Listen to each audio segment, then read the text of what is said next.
Hi everyone, welcome back to Discover and Learn. We look up to people who speak fluent English, right?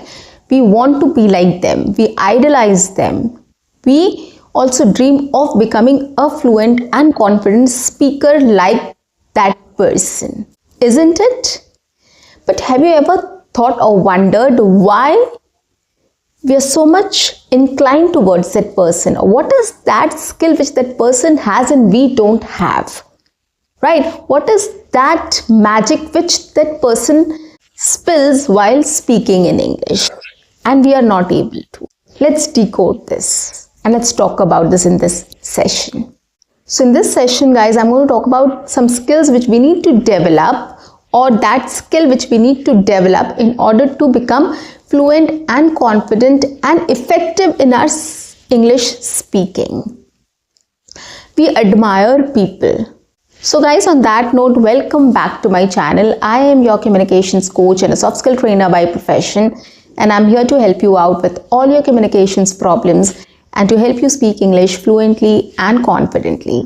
But if you haven't subscribed my channel yet, quickly subscribe my channel, like and share my videos, to write your comments in the comment section, and do not forget to press the notification icon so that you get all my videos on time, free of cost, and access to all the amazing content on this channel.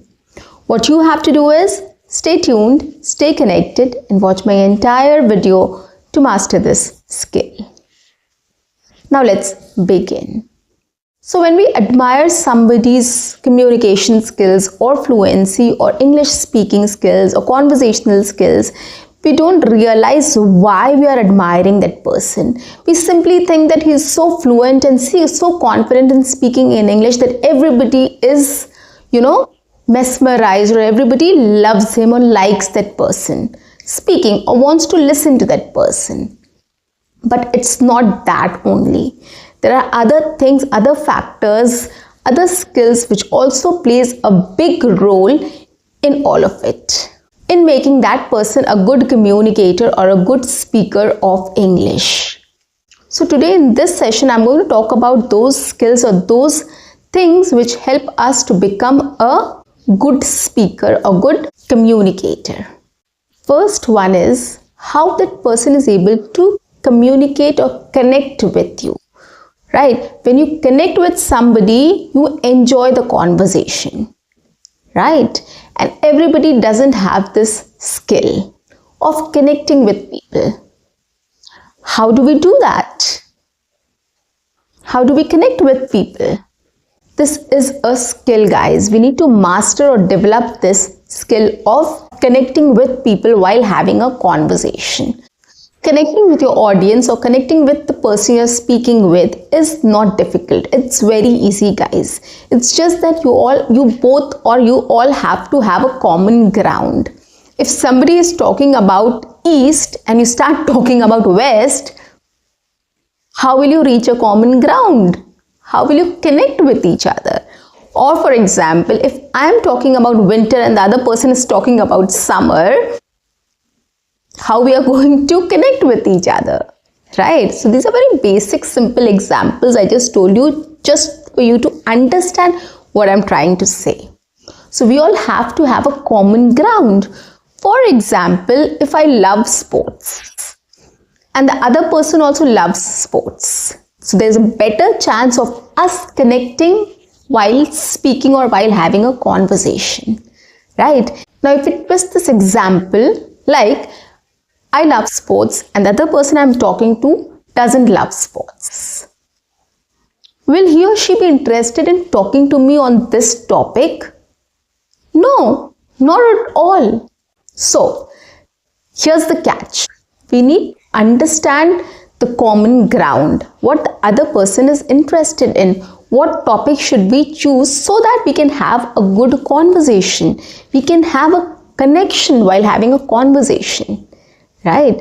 So that is very important. So if you reach that common ground, if you pick that common ground or pick that thing which is going to connect you guys, the conversation will be very easy for you to have. So this is the first thing. Second, when you're having a conversation with someone and the person is speaking about something, and if you don't show any interest, you don't nod your head, you don't say anything in between, you don't show that you are, interested in having a conversation on that topic or with that person, that conversation will end. It will not grow, right? So that is why another thing is you have to be an active listener and you have to show interest.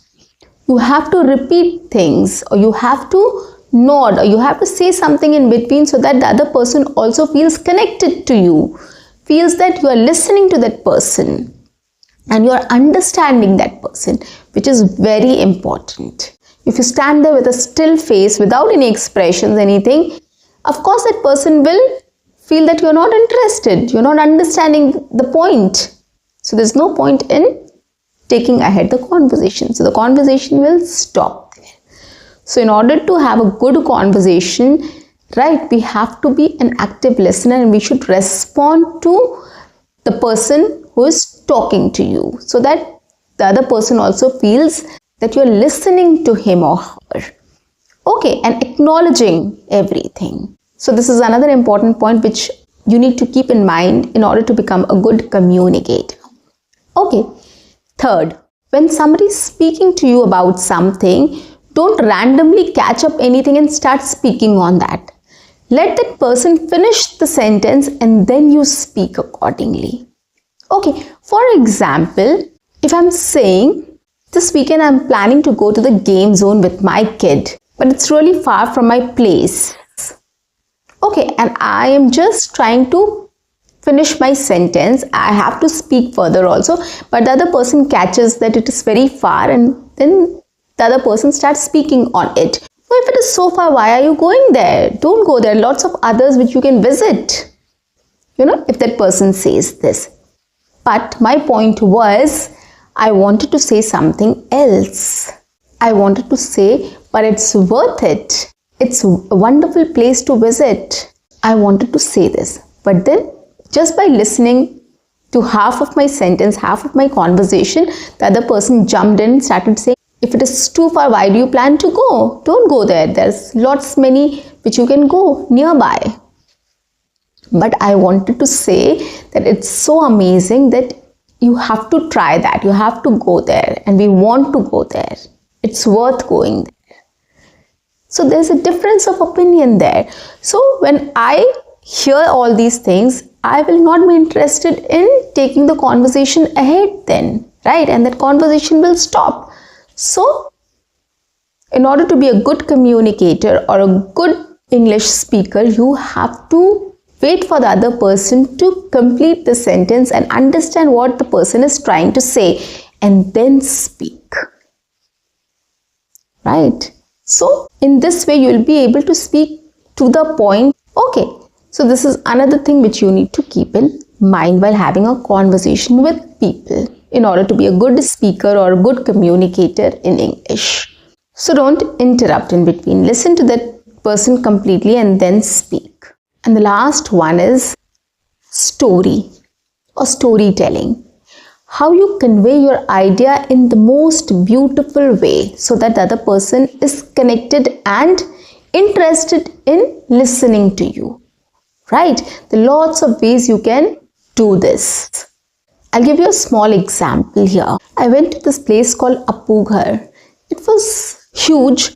There were lots of rides also, and we chose some rides and we did some rides also. There was a cafeteria.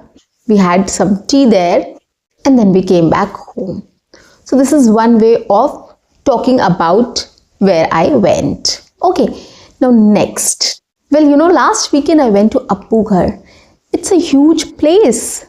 I couldn't imagine that this is so good. I never imagined that this place would be so good.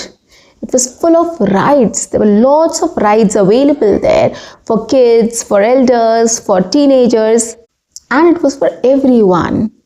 We also selected some rides and it was a wonderful experience. I think the train was amazing. It just took us around the park. It gave us a tour of the entire park. We had tea in the cafeteria as well. And the tea was also good, surprisingly. So after having a great time there, we came back home. Right? So there's a difference between the two. So the way you talk about something matters. How you're speaking about it. We can further refine this story, right? So you have to take efforts to refine it every single time. Try to take up any experience or talk about anything you want to, where you have visited or what you have done. Just try to speak it in 2-3 different ways and see how well you can describe that in the form of a story, right? So you have to use some personal examples, some expressions, some thoughts which you had at that time. So if you mix everything together, it will come out to be a beautiful story which people will be able to connect to or relate. And this is the charm of a good communicator or a good speaker, right? They bind you with a story, or they bind you in their stories, right? They catch your attention. They say things so well that you get engrossed in it, or you get attracted towards it, right? You want to listen more and more, or you also feel like doing that. So this is the beauty of a story. Since childhood, we all are able to relate to stories. We listen to stories. We enjoy listening to stories, right? So that is why we have to keep this in mind, that storytelling is a very powerful tool. We need to try to share things or describe anything in a way that it catches everybody's attention. You should describe something or tell something in a way that it becomes a story, or it sounds like a story, just to catch people's attention. So these are some ways, some points which you can start including in your conversation, in your speech, in your description, when you're talking or having a conversation with anyone on any topic, so that people listen to you. And if people starts listening to you, you are definitely a good communicator, a good speaker of English. So you don't have to worry about perfection. You don't have to worry about your grammar. You just have to focus on these things which will help you to become a better communicator of English, or a better speaker of English, and to speak English fluently and confidently. So guys, that's it for today. I'll see you in my next session. Until then, keep learning, keep speaking, keep watching, and keep exploring. See you. Bye-bye and take care.